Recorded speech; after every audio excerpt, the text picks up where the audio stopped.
কুণাল কি বলেছে জানি না, কিন্তু আমরা গত 10 বছর ধরে এটাই বলছি যে বিজেপি এবং তৃণমূল কেন্দ্রীয় এবং রাজ্য এজেন্সিকে রাজনৈতিক স্বার্থে ব্যবহার করছে।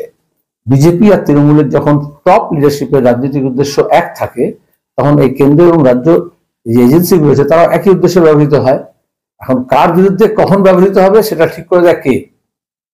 যে পুলিশ কুণালকে কালকে কথা বলতে দিচ্ছিল না, পুলিশের গাড়ির ব্যান্ড বাজাচ্ছিল, সে আবার তৃণমূলকে পাহারা দিয়ে নিয়ে যাচ্ছে।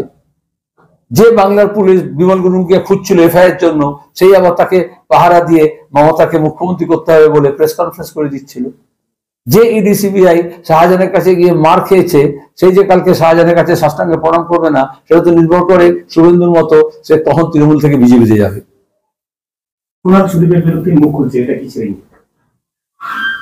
মুখপাত্র আছে, মুখ তো খুলতেই পারে।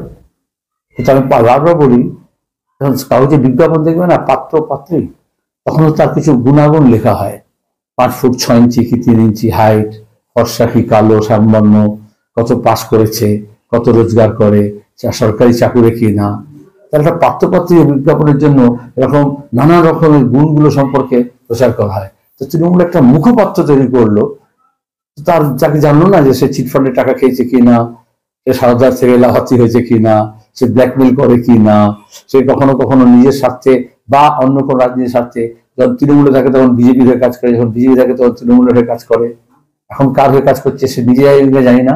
এটুকু জানি যে এই যে সে বাইরে আছে, সিআইডি পুলিশ তাকে খুঁজছে না, সেটা তৃণমূলের স্বার্থে।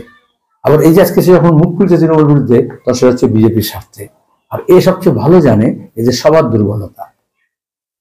যারা মলমূত্র পরিষ্কার করে তারা কার পেছনে কি মল লেগে আছে সেটাও জানে। সুতরাং কুণালের যেটা কাজ আছে, সে বিজেপি তৃণমূলের নেতাদের প্যান্টে কোথায় কার দাগ লাগানো আছে এটা ভালো জানে, কারণ ওই পরিষ্কার করে তো রোজ কাজ টিভিতে বসে খাবে বসে।